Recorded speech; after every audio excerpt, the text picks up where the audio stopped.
Hi అండి అందరికీ. ఈరోజు మార్నింగ్ టిఫిన్కి అరటికాయ బజ్జీ చేశాను.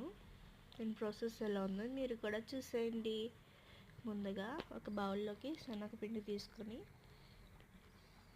అందులో తగినంత సాల్ట్,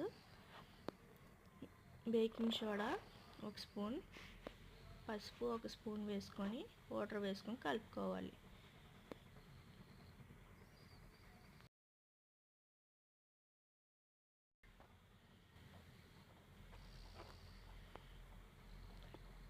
ఈ పిండి ఉండలు లేకుండా కలుపుకొని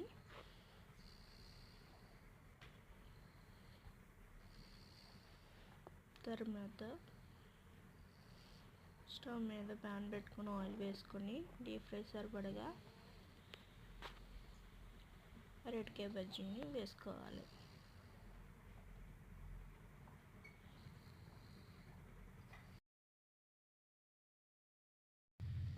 అంతే, very tasty and simple recipe అరటికాయ బజ్జీ. దీనికి కాంబినేషన్ చట్నీ కానీ షుగర్ వేసుకున్న పెట్టుకున్న సూపర్ ఉంటుంది. మీరు కూడా ఒకసారి ట్రై చేయండి. చూసారా ఎంత బాగా వచ్చాయో. సబ్స్క్రైబ్ చేసుకోవడం మాత్రం మర్చిపోకండి.